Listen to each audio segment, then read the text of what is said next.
Bismillahirrahmanirrahim. Assalamualaikum warahmatullahi wabarakatuh. Bismillahirrahmanirrahim. Alhamdulillahirabbil alamin wa bihi nasta'inu ala umuri dunya waddin. Wassalatu wassalamu ala asyrafil anbiya'i wal mursalin sayyidina wa maulana Muhammadin wa ala alihi wa sahbihi at-thayyibin at-tahirin, amma ba'du. Pemirsa yang dirahmati Allah Subhanahu wa taala dimanapun berada, pada kesempatan kali ini saya akan sedikit memaparkan salah satu hadis yang sangat populer dan cukup banyak dihafal oleh umat Islam. Hadis yang memiliki kedudukan yang sangat mulia, hadis yang agung sekaligus menjadi madarul Islam, jadi poros utama di dalam agama kita, yaitu agama Islam. Rasulullah Shallallahu Alaihi Wasallam bersabda, "Innamal a'malu binniyat, wa innama likulli imri'in ma nawa." Sungguhnya segala niat, segala amal itu tergantung pada niatnya, dan setiap orang akan mendapatkan sesuai apa yang ia niatkan. Pemirsa yang dirahmati Allah, para ulama menyatakan bahwa hadis ini sangat penting sekali. Sebab Imam Abu Dawud mengatakan bahwa hadis ini adalah nisful Islam, separuh daripada agama Islam. Mengapa demikian? Sebab agama Islam itu tidak lepas dari dua hal. Yang pertama yaitu ada kalanya yang bersifat zahir, yaitu ada kalanya yang bersifat zahir atau nampak, yaitu seperti amal perbuatan, amal saleh. Dan yang kedua, ada kalanya yang bersifat batin, dan itu adalah niat.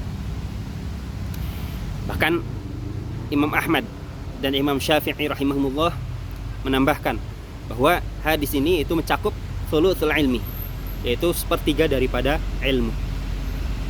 Mengapa demikian? Sebab ibadah seorang itu tidak terlepas dari tiga komponen. Yang pertama yaitu anggota badan kita, yang kedua yaitu lisan, dan yang ketiga yaitu adalah hati. Dan seperti kita ketahui bahwa letak niat yaitu di dalam hati. Sehingga apa? Sehingga hati merupakan salah satu komponen penting tersebut. Bayangkan hadis yang mulia ini, sehingga para ulama merekomendasikan, menganjurkan bahwa ketika ingin menulis karya atau kitab, hendaknya mengawali dengan hadis innamal a'malu binniyat. Sebagaimana Imam Bukhari di dalam kitab sahihnya, beliau menuliskan mengawali dengan hadis innamal a'malu binniyat. Begitu juga Imam Nawawi di dalam ketika kitabnya, yaitu kitab Riyadhus Shalihin, kitab Al-Adhkar, dan kitab hadis Arba'in Nawawi, semuanya itu diawali dengan hadis innamal a'malu binniyat. Sahabat pemirsa yang dirahmati Allah Subhanahu wa taala, mengapa mereka memulai dengan hadis innamal a'malu binniyat? Ini sekaligus mengingatkan kepada kita semua, khususnya kepada para thalabul ilmi, para pencari ilmu, dan umumnya kepada seluruh kaum muslimin, hendaknya ketika memulai sesuatu itu dengan niat, yaitu niat karena Allah semata di dalam segala hal, dalam segala pekerjaan apapun. Kemudian saya ingin sedikit menjelaskan tentang salah satu sebab nurut daripada turunnya hadis ini, yang mana diriwayatkan dulu ada seorang laki-laki yang hendak berhijrah, tapi hijrahnya itu bukan karena Allah dan Rasulnya, melainkan ada kepentingan lain, yaitu diceritakan bahwa dia ingin menikahi seorang perempuan yang ingin ia nikahi, yaitu yang bernama Ummu Qais. Lalu disitulah Rasulullah SAW bersabda, "Faman kanat hijratuhu ila Allahi wa rasulih, fa hijratuhu ila Allahi wa rasulih." Barang siapa yang hijrahnya karena Allah dan Rasulnya, maka hijrahnya karena Allah dan Rasulnya. Nah, wa man kanat hijratuhu ila dunya yusibuha aw imra'atin yankihuha, fa hijratuhu ila ma hajara ilaih. Barang siapa yang hijrahnya karena dunia yang ingin ia peroleh, atau hijrahnya karena perempuan yang ingin ia nikahi, maka hijrahnya itu sesuai apa yang ia niatkan. Pemirsa yang dirahmati Allah Subhanahu wa taala, dari hadis ini kita bisa mengambil pelajaran dan hikmah-hikmah, yang mana diantaranya yang pertama yaitu tentu ini berkaitan dengan ilmu fikih, yaitu tentang syarat ibadah, tentang syarat niat dalam ibadah. Para ulama sepakat bahwa seorang mukallaf tidak dianggap sah secara syariat tanpa adanya niat. Seperti ibadah, sholat, zakat, puasa, sampai haji, semuanya membutuhkan niat. Nah, artinya apa? Ketika tidak ada niat, maka ibadahnya tersebut tidak sah. Kemudian yang kedua tentang waktu dan tempat niat tersebut. Nah, seperti kita ketahui bahwa niat itu tempatnya di dalam hati.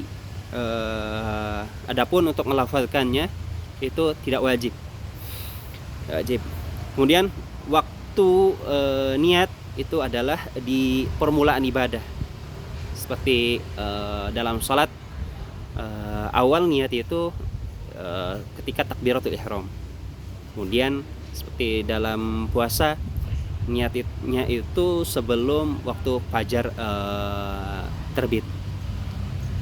Nah, kendati demikian, para ulama sangat menganjurkan untuk melafalkan niat guna membantu hati agar hadir atau lebih memaknai apa yang kita kerjakan daripada niat tersebut.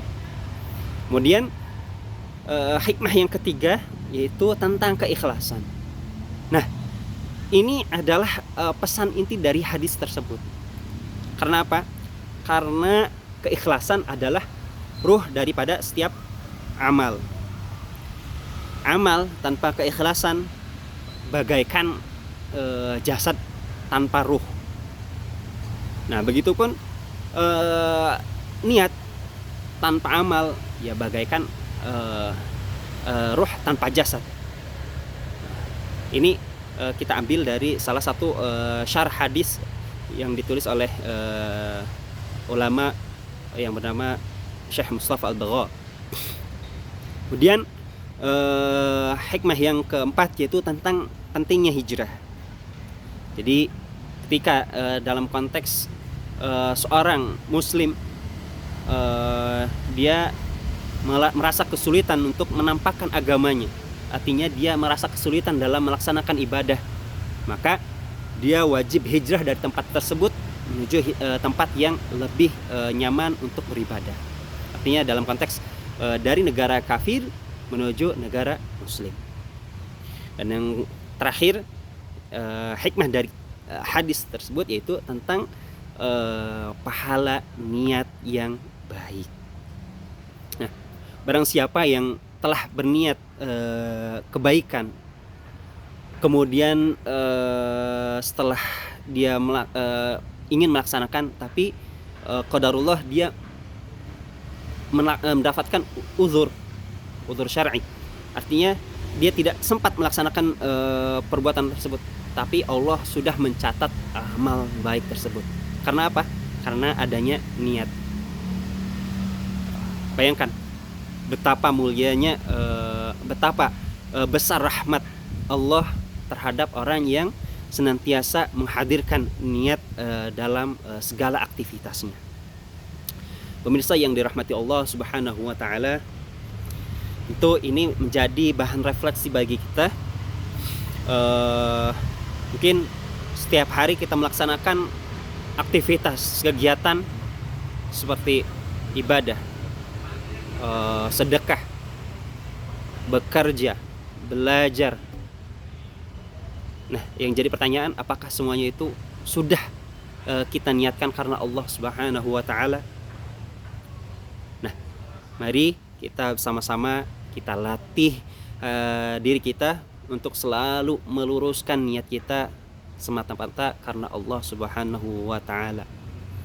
Ibadah kita, salat berjamaah kita, bekerja kita untuk mencari nafkah karena Allah Subhanahu wa taala. Kita belajar, mencari ilmu, memahami agamanya Allah dan mengamalkannya, dan berbuat baik kepada sesama.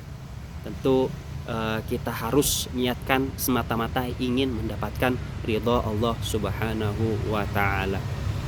Mudah-mudahan kita senantiasa diberikan petunjuk dan hidayahnya untuk terus dibimbing menuju jalan yang diridhai oleh Allah Subhanahu wa taala, dan menjadikan kita sosok yang mukhlisin, orang yang ikhlas, orang yang selalu mengharapkan ridha Allah Subhanahu wa taala. Wallahu muwaffiq ila aqwamit thoriq. Wassalamualaikum warahmatullahi wabarakatuh.